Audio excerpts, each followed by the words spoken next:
आज आपण डहाणू तालुक्यातील कासा येथील देहाळे गेटीपाडा या ठिकाणी आलेलो आहोत. पावसाळ्या अगोदरची महावितरण बोलते का कामाला सुरुवात झालेली आहे, पण पालघर जिल्ह्यामध्ये महावितरणाचा भोंगळ कारभार अनेक ठिकाणी अनेक गावांमध्ये बघायला मिळतो. आज आपण ह्या पाड्यामध्ये आलेलो आहोत. माझ्या बाजूला ट्रान्सफॉर्मर आहे, त्याला ट्रान्सफॉर्मर म्हणावं का अशी वेळ आलेली आहे, कारण तो ट्रान्सफॉर्मर पूर्ण गंजलेल्या अवस्थेत आहे. वायर तुटलेले आहेत. जर काही घडलं तर ह्याला जिम्मेदार कोण आहे? इथल्या गावातल्या ग्रामस्थांनी 2 ते 3 वर्षापासून पाठपुरावा करत आहेत का ट्रान्सफॉर्मर नवीन बसवावा म्हणून, पण अजून हे महावितरण दुर्लक्ष करते. बसवू म्हणून अशी खोटी आश्वासनं दिली असतात. ह्या पाड्यामध्ये बघायला गेलं तर 200च्या वर घरं आहेत. एवढी मोठी लोकसंख्या असून सुद्धा महावितरण डोळे झाक का करतंय असा प्रश्न ह्या ठिकाणी उपस्थित होतोय. दिवसा समज ठीक आहे, पण अंधारामध्ये कोणाला काही दिसलं नाही तर जीवितहानीही घडू शकते. तसेच माणसांना ठीक आहे, जर मुख्य जनावरं असले तर ह्या ठिकाणी मुख्य जनावरांना शॉक लागून त्यांचा मृत्यू होऊ शकतो. आता आम्ही ग्रामस्थांशी बातचीत केली असता ग्रामस्थांनी आम्हाला असं सुद्धा सांगितलं की गेल्या वर्षी इथे मुख्य जनावरांचा शॉक लागून मृत्यू झाला होता. तरीही महावितरण डोळे झाक करतंय का, दुर्लक्ष करतंय का? ह्या ठिकाणी वायर तुटल्यानंतर ग्रामस्थ महावितरणाला तक्रार करतात, तेव्हा महावितरण बोलते की तुम्हीच करा. मग हे कर्मचारी कशाला आहेत? फुकटचे पगार घ्यायला? जेव्हा लाईट बिल सर्वसामान्यांचं थकतं तेव्हा वायर कट केली जाते. मग जेव्हा सर्वसामान्यांच्या अडचणी आहेत त्या सोडवण्यासाठी महावितरण का पुढे येत नाही, असे प्रश्न सुद्धा उपस्थित होत आहेत. इथले ग्रामस्थ स्वतःचा जीव धोक्यात घालून हे ट्रान्सफॉर्मर मधल्या ज्या वायर तुटतात त्या स्वतः ते रिपेअरिंग करतात. मग महावितरणाचे कर्मचारी आहेत ते कशासाठी आहेत? जनतेचा फुकटचा पगार घेण्यासाठी आहेत का, असा सुद्धा ग्रामस्थ आरोप करत आहेत. महावितरणाच्या भोंगळ कारभारामुळे जी ट्रान्सफॉर्मर आहे त्या पेटीची अवस्था काय झालेली आहे ती तुम्हीच बघा.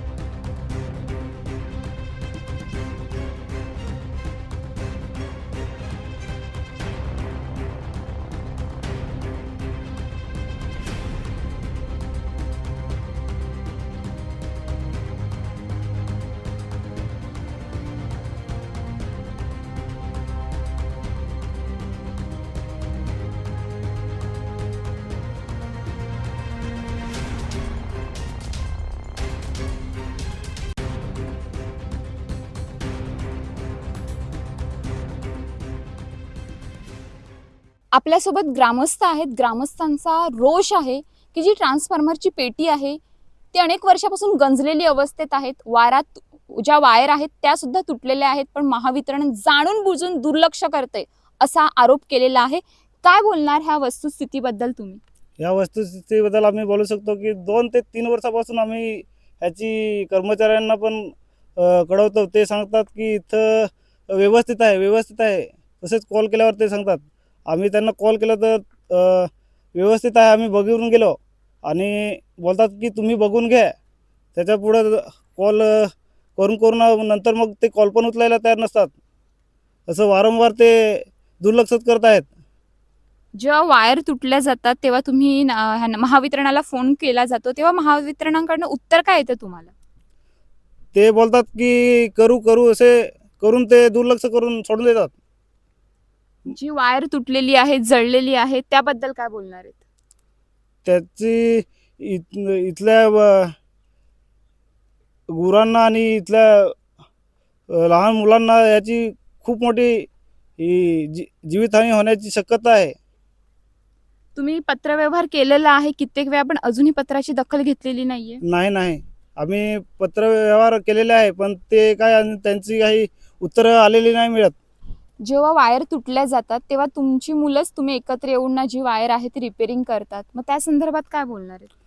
त्या संदर्भात आम्ही म्हणजे जी इथं पावसाच्या टायमात तर खूपच पावसाचा आणि याचा करंट लागण्याचा खूपच हे असतं, चान्स असू शकतो.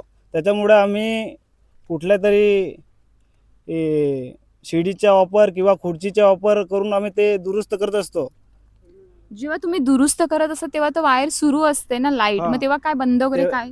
तेव्हा आम्ही त्यांना कधी फोन करतो ते बंद करतात, नाहीतर कधी बंद पण करत नाही. मग आम्ही तिथून जे डिओ असतात ते दोन्ही डिओ काढून आणि इथलं जे बाहेरून जर कुठल्या ठिकाणून दुसऱ्यांनी कधी लाईट वगैरे घेतली असेल तर ती आम्ही टेस्टरच्या लाकडाची काय बांबू काय असं कोणतंही लाकूड बिकूड घेऊन येतात ना इकडे. मी तर रस्त्याला जातो तेव्हा बघतो हा. असं लाकडांनी टाकतात. हे काय कसे करतात ते आपल्याला माहीत नाही, पण म्हणजे हे येतात परत 5-6 कधी 7-8 असे येऊन ना तेच करतात. तेच करतात हा. जेणेकरून गावात अंधार नको, लाईट पाहिजे हा, म्हणून. लाईटीच्या करताना आता इथं सडलेलंच आहे. एखादं झोपेसारख्या आगीचे याचे लाईटीचे पडतात लाईट जळून ना. जळून हा ठिणग्या पडत असतात. हा हा तरी पण चढतात किंवा या आकड्या टाकून ना करतात.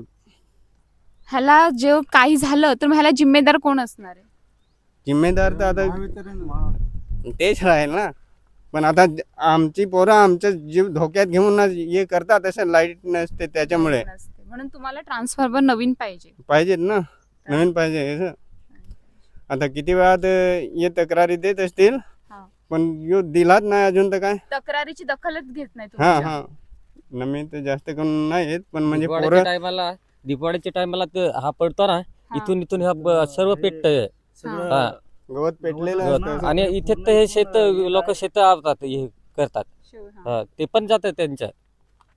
जे आता तुम्ही आता बोलतात का तिथे जे आहे हे केलेलं आहे झाड, म्हणजे झाडांच्या फांद्या वगैरे हे केलेले आहेत, त्या कशासाठी टाकलेल्या आहेत? ते शॉक लागू नये म्हणून असं गुरं आता फिरतात असं. गुरं कसं त्यांना काय संबंध काय इथे लाईट आहे असं, हा. ते जातात ना तर ते लागते त्यांच्याला असं. म्हणून. लहान हा. मुलं आली किंवा गुरं आले तर चिटकतील हं. त्याच्याकरता नाही लाकडं काट्या ठेवलेल्या आहेत पोराने. ज्यावेळेस ह्या ठिकाणी काही झाल्यानंतर तुम्ही महावितरणाचे जे कर्मचारी आहेत त्यांना फोन करतात, तेव्हा तुम्हाला उत्तर काय मिळतं आणि त्या कर्मचाऱ्याचं नाव काय आहे?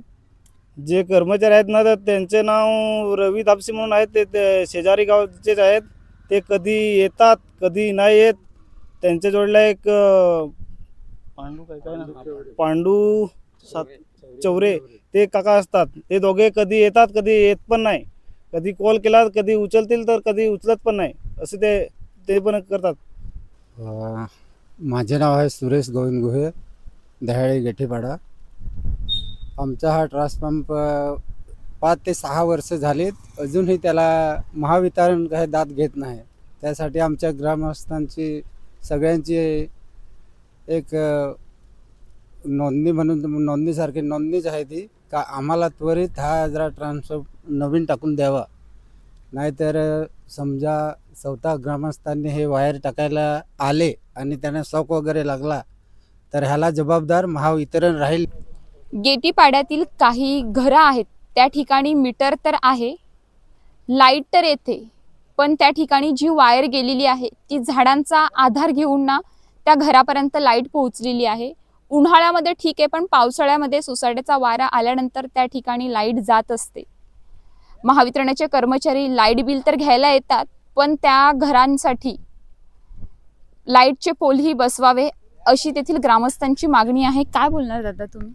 आम्हाला पोल नाही, पोल आम्हाला नाही. किती बरेच वर्ष झाले ते, पण पोलच नाही बसून दिलेले आहेत ना. इथून फार लांब आहे वायर हा. हा. पावसाळ्यामध्ये लाईट पण जाते.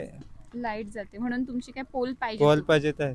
पोल पाहिजे. हा, पोलाची काय बोल- पावसाळ्यात म्हणजे आम्हाला लाईटची म्हणजे वाऱ्याचे वायर हिले ना तर ही झाडांची म्हणजे हे झाडं हिलतं ना हा. त्याच्याने म्हणजे जरा का लाईट जातं येतं. हा. तर म्हणजे घडी घडी आम्हाला ते लाईट पोलवर येऊन ना म्हणजे आकडा हिलवायला लागते असा.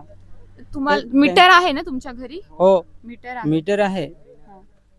मीटर आहे, पण ते आम्हाला झाडाची साईने म्हणजे लाईट नेवायला लागते. आता आमची अशी मागणी आहे का म्हणजे ग्रामपंचायतला आजच जाऊन आलो हम्म. तर तुम्ही म्हणजे आम्ही करत आहोत मदत, पण तर आजपर्यंत आम्हाला आमची फार कधीपासून मागणी आहे, पण आजपर्यंत आमची मागणी पूर्ण झालीच नाही.